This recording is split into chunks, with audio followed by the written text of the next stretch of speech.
मोर्चा नु कहे अपमान की नहीं सम्मान की बात। और मैं आपको बताना चाहता हूं, जब हम जेल में थे खनौरी बॉर्डर तक मुझे उठाया गया, चंडीगढ़ जो सरकार के साथ मीटिंग हुई उस मीटिंग से मैं बॉर्डर के ऊपर आया था।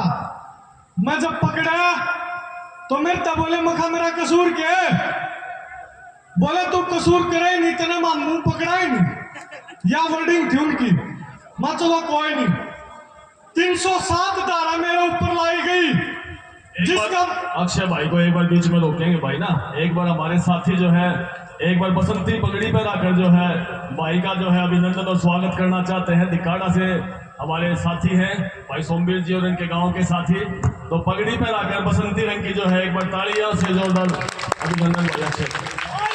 वर्तमान भगत सिंह अक्षय जिंदाबाद जिंदाबाद।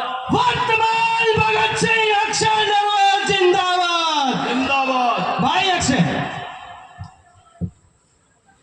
आपका इस सम्मान खातर बहुत बहुत धन्यवाद। और परमात्मा मेरे में इतनी हिम्मत दे, जो आप सम्मान देने लाग रहे हो, इस सम्मान ने दोगुना करके उल्टा आपकी झोली में लौटा दो, इतनी परमात्मा में हिम्मत दे। मैं अपनी बात कह रहा था, जब मैं अरेस्ट करा तो 307 का मुकदमा लाया, मतलब मैंने हत्या की कोशिश करी, मैंने पुलिस वाला का मारे। जब हम मौके पर दो साथी थे मेरे साथ, दो साथी और जेल में मौजूद थे, एक कोयल गांव से साथी वीरेंद्र और एक मदीना गांव से प्रवीण। मैं और प्रवीण अपनी गाड़ी लेने जाते हैं और हमें 50-60 पुलिस वाले पकड़ लेते हैं। 50-60 की संख्या में 2 बसों में पुलिस वाले थे। तो समझने की बात सबसे बड़ी यह है, मेरे दिमाग में एक प्रश्न खड़ा होया, अकबर आप मेरे को एक बात बताओ, आप इस बात ने मान लो 50-60 पुलिस वाले में हमने पीट दिए, अगर हमने वो पीट दिए तो इस प्रदेश की जो पुलिस है, इस प्रदेश का जो गृह मंत्री है, उसने नैतिकता के आधार पर इस्तीफा दे देना चाहिए। जो पुलिस खुद की सुरक्षा नहीं कर पा रही, वो इस प्रदेश की जनता की क्या सुरक्षा? अगर वो पुलिस वाले पीट दिए, दूसरी बात, अगर हमने नहीं मारे, अगर हम निर्दोष हैं, तो जो मेरे 37 दिन ये जेल में कटे, कौन सा न्यायाधीश, कौन सी पुलिस का एसपी, कौन सा सरकार में बैठा मंत्री मेरे वो 40 दिन उल्टे ला देगा कि नहीं ला सकता? मैं नहीं, बहुत गणे अक्षय नरवाला के ऊपर ऐसे निर्दोष मुकदमे लागे पड़े हैं, बहुत गणे की आवाज नहीं उठती। मैं तो मजबूती तो हौसला थे, सुप्रीटेंडेंट मेरे तक में बात करता और फौजदार की मैं बात कर दे, छाती ठोक कर अपनी बात क्या करता, क्योंकि मैंने बेरा था, मेरे पास जनता सरकार मोर्चा के पीठ पर के भाई खड़े हैं, कोई भी आज बाहर नहीं आते। जब उन्होंने बाहर संघर्ष किया तो उनकी बदौलत मैंने भीतर हौसला मिला। जब सुप्रीटेंडेंट ने मैं बुलाया, जब मैंने बार बार देखा झूठे आश्वासन देकर जो हमारे साथी हैं उनको गुमराह कर रहे हैं, मैंने जेल के अंदर ही निर्णय ले लिया, मैं अनशन करूंगा। मैंने इस बात की भी समझ थी, अनशन पर बैठना आसान है लेकिन अनशन पर तो उठना मुश्किल है। मैंने बेरा था, इस बात की पूरी समझ थी।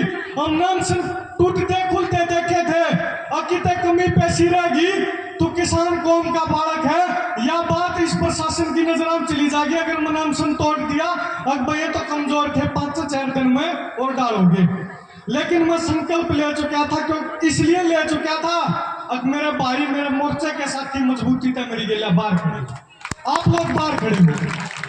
सुप्रीटेंडेंट ने मैं बुलाया, घटना आपको बताना चाहता हूं। सुप्रीटेंडेंट मेरे बोला भाई तो अनशन तोड़ दे, मैं बोला मैं अनशन नहीं तोड़ सकता, इस नारी कुर्सी बात बता दे सारी मान लूंगा। नो बोला मैं भी किसान का बेटा हूं और मैं एक्शन नहीं लेना चाहता, मैंने भी एक्शन लेना पड़ जाएगा। आपका बालक ने उसकी आंखें में आंख मिला के यह बात कही, मैंने खुशी है इस बात की, किसान का बेटा इतनी बड़ी कुर्सी पर बैठा। और दूसरी मैंने इससे ज्यादा खुशी जब होगी, किसान का बेटा ईमानदारी तो अपनी ड्यूटी करेगा और मैंने कड़ी से कड़ी सजा देने का काम करेगा। उस बात में भी नहीं मैं घबराया। दूसरा मैंने एक बात कही, उसके बाद मुझे चक्कियों में डाल दिया, मेरी मुलाकात बंद कर दी, मैं वकील से मिलना बंद कर दिया, मेरे फोन मिलवाने बंद कर दिए, सबकी मैं बंद कर दिया, सबका संपर्क काट दिया। ये जो जेल की घटना हुई अंदर की, एक बात जेल के अंदर समझ में आई बुजुर्गों, नौजवान साथियों, जो आप तक कहना चाहूँ। राकेश बहन ने गीत गाया भगत सिंह फिर आजा, भगत सिंह तो आकर चला गया, उसका विचार है हमारे बीच में आज, जो जिस विचार को हमने समझना पड़ेगा, पढ़ना पड़ेगा और अपने भीतर में उतारना पड़ेगा, विचार को व्यवहार में बदलना पड़ेगा। जब उस विचार को हम व्यवहार में बदलाएंगे तो भगत सिंह आप नौजवानों में तो पैदा हो जाएंगे, मैं इस बात की गारंटी आपको दे रहा हूं। और मैं आपको एक बात कहना चाहता हूं, आदरणीय आचार्य जी ने उस बात का थोड़ा सा जिक्र भी करा। मैंने पिछला जो आंदोलन था बहुत नजदीकी तक देखा, विकास भाई सुशील भाई बैठे हैं, जब पिछला आंदोलन में संघर्ष करा करते, हमने 750 मानस अपने बीच के खोए, दुनिया का सबसे बड़ा आंदोलन करा, लेकिन उसके बाद भी किसान दोबारा आंदोलन कर गया, किसानों की मांग नहीं मानी गई बुजुर्गों। उसका कारण यह था, ये जो सरकार है ये लोकतांत्रिक हो चुकी है, ये सत्ताएं निरंकुश हो चुकी हैं, और इनके ऊपर निरंकुश अंकुश जब लाग सका है जब नौजवान गांव गांव में तो खड़े होकर न चुनौती देने का काम करेंगे।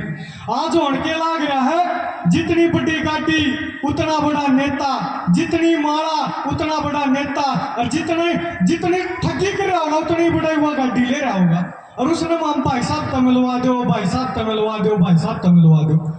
आपने आपके बीच में भगत सिंह जी से लोग विचार के लोग पैदा करने पड़ेंगे। जेल के अंदर मेरा अंदर बात समझ में आई, जो आप लोग सड़क पर संघर्ष करने लग रहे हो ना, इस सड़क के संघर्ष को सड़क से लेकर सदन तक संघर्ष करना पड़ेगा। नौजवानों की 65% जनसंख्या इस देश में, लेकिन आप देखो राज्यसभा, लोकसभा, विधानसभा कितने नौजवान बैठे हैं, जितने भी नौजवान जावे हैं, किसी का दादा एमएलए था, किसी का दादा सीएम था, किसी का दादा में था, तो गरीब बालक का, आपका मजदूर का, किसान का, कर्मचारी का गया आपके बीच में था? गया क्या? नहीं गया। क्यों नहीं गया?